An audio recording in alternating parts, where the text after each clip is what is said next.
Hello students, and we all have completed our chapter number 2 from class 7 mathematics.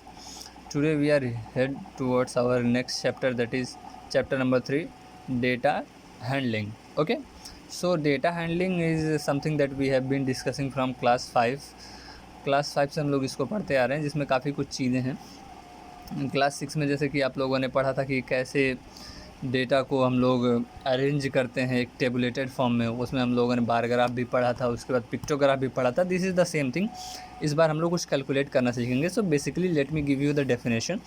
Data handling, it is the branch of mathematics where we learn about handling और arranging computing the measures related to the data. Data मतलब जैसे कि basically हम लोग जानते हैं data is the source of information. किसी भी चीज़ के बारे में कई सारी चीज़ें हम लोगों के आसपास होती हैं, जैसे कि बच्चों के मार्क्स एग्जामिनेशन के, या फिर लोगों के एज ग्रुप, पॉपुलेशन, पैसा कितना आता है बैंक अकाउंट में, सारी की सारी चीज़ें डेटा होती हैं। जो भी जानकारियाँ हमारे पास होती हैं related to the numbers, that is called data. So how to arrange them, what are the calculation of measurements in those things, that all together comes under the data handling. ठीक है, तो इसमें इस साल हम लोग क्लास 7 में हम लोग कैलकुलेशन सीखेंगे, क्योंकि अरेंजमेंट हम लोग ऑलरेडी क्लास 6 में सीख चुके हैं। First calculation is the term that we calculatory term that we are going to introduce in this chapter is range. Range किसे कहते हैं? Range is the difference between the highest value and the lowest value of a given data. Highest value और lowest value के बीच का difference होता है। Difference का मतलब फ़र्क समझते हैं आप लोग कि डिफरेंस, जैसे कि फॉर इंस्टेंस हेयर इज, समझ लीजिए कि कुछ बच्चों के मार्क्स हैं एक क्लास में। कितने बच्चे? 1 2 3 4 5 6 7 7 students have got these marks out of 10। 10 बच्चों ने इसमें से 10 आउट ऑफ 10 में से इतने मार्क्स पाए हैं। First student got 2 marks, second 8, third one got 7 marks, fourth one got 4 marks, then 9, then 0, then 10। तो what is the value of this particular information? ये भी तो इन्फॉर्मेशन है, इसे भी डेटा कहते हैं, तो इसका रेंज ज़रूर निकलेगा।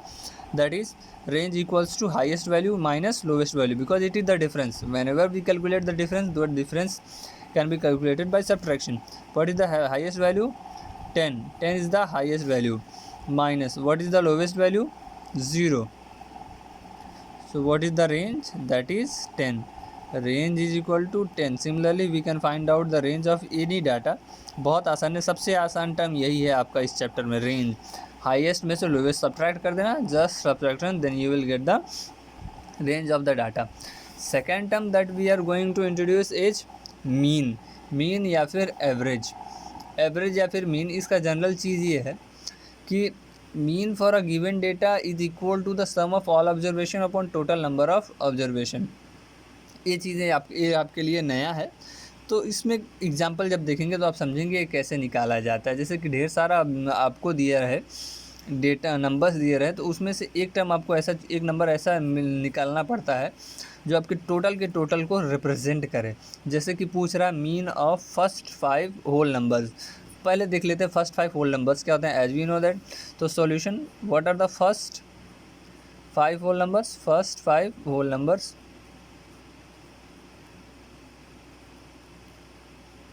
इक्वल्स टू 0 से स्टार्ट होता है, तो 0 1 2 3 4 एंड 5, नो 5 नॉट 5, 0 1 2 3 4, क्योंकि 1 2 3 4 5 5 ही चाहिए, तो 0 1 2 3 4 5 नंबर्स चाहिए। ठीक है, first 5 whole numbers are there. इसका mean, the formula is, mean का फार्मूला क्या है बच्चों?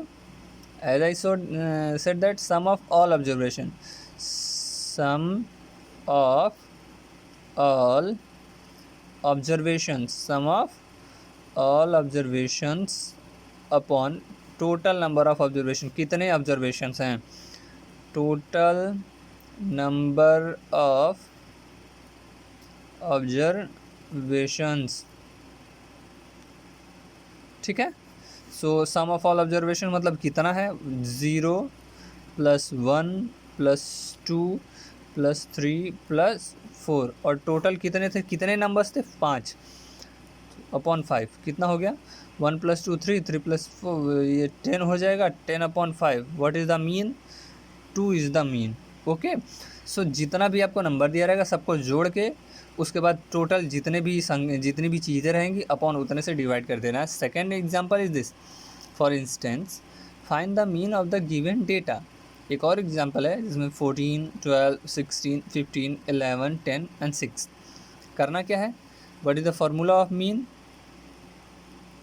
Mean is equal to sum of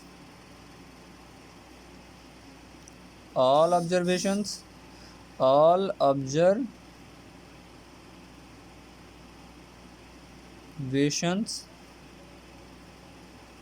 upon total number of observations,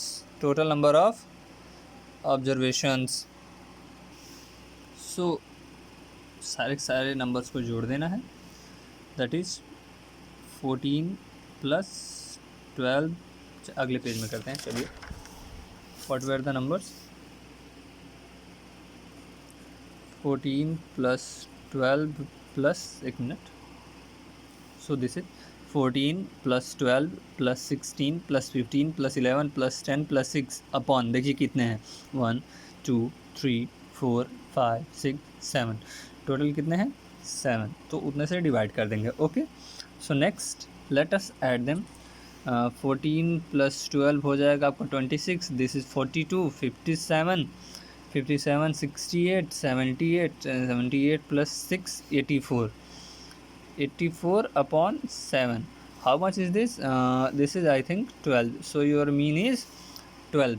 तो मीन बहुत सिंपल है, दोनों चीज़ें, पहली चीज़ range, difference of the observations, and mean is sum of the observations upon total number of observations. ये दो चीज़ें आप याद रखेंगे तो मीन और रेंज बड़े आराम से निकाल लेंगे। दो और टॉपिक्स है इस चैप्टर में, मीडियन और मोड। सो आज बस 2 ही टॉपिक्स पढ़ाते रहें, बाकी आप लोग बुक में देख लीजिएगा कितने क्वेश्चंस हैं, इस पे बहुत ईजी चैप्टर है। So you can go through your books, find out the questions. This is chapter number 3 from the book of NCERT। And let me introduce you few homeworks. आपके लिए होमवर्क जो लिखे हैं हमने, first homework is obviously find the range of the following data. I have given you few numbers, just find out the range. Second question is little bit for your work. Collect the age of each of your family members and find out their range. अपने घर में जितने भी family member हैं सबके as पता कीजिए, उनको एक पेज पे लिखिए, उसके बाद उसका रेंज निकालिए। Okay, third question is find the mean. Mean के लिए भी 2 question, find the first 10 natural number, 10 natural numbers के मीन निकालिए। As you know that the natural number starts from 1। Second question is a cricketer scores the following runs in 8 matches. एक cricketer 8 matches खेलते हैं, 8 matches, and the scores are 47, 81, 94, 72, 00, 54, 67 and 21. These are the scores of that cricketer. So you have to find out the mean of the cricketer scores. Okay, so this is it for today. We will discuss next topics in our next video. Have a good day.